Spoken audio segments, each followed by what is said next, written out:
গাধাকে সৃষ্টি করার পর সৃষ্টিকর্তা বললেন, তুই আজীবন কঠোর পরিশ্রম করবি, অন্যের বোঝা বয়ে বেড়াবি, তোর মাথায় কোনো বুদ্ধিও থাকবে না। তোকে আয়ু দিলাম 50 বছর। সে কি, এত কষ্ট করে আমি এতদিন বাঁচতে চাই না, দয়া করে আমার আয়ু কমিয়ে 20 বছর করে দিন। সৃষ্টিকর্তা, যা, তাই দিলাম।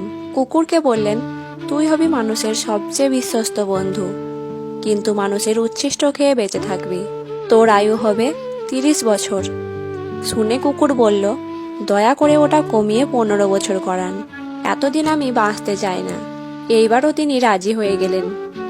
এরপর উনি বানরকে বললেন, হে বানর, তোর একমাত্র কাজ হবে লাফিয়ে লাফিয়ে এক গাছ থেকে আর এক গাছে যাওয়া আর তামাশা দেখিয়ে মানুষকে বিনোদন দেওয়া।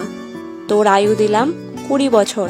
সে আবেগে কেঁদে বলল, দেবেনি যখন 10 বছর দিন, আমি এত বড় জীবন দিয়ে কি করব?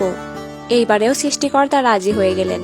এবার মানুষকে বললেন, তুমি হবে সৃষ্টির শ্রেষ্ঠ জীব, সবচেয়ে জ্ঞানী এবং বিচক্ষণ।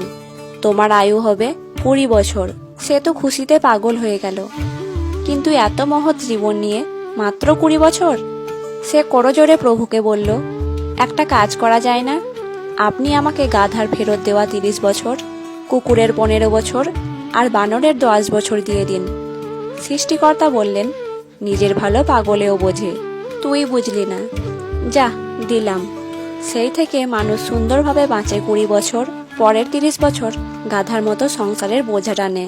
তারপরে 15 বছর ছেলে মেয়ে যা দেয় তাই খেয়ে পড়ে বেঁচে থাকে কুকুরের মতো।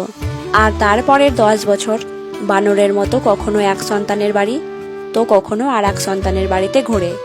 আর নাতি নাতনিদের বিনোদন দেওয়াই হয় তাদের প্রধান দায়িত্ব। রাধে রাধে।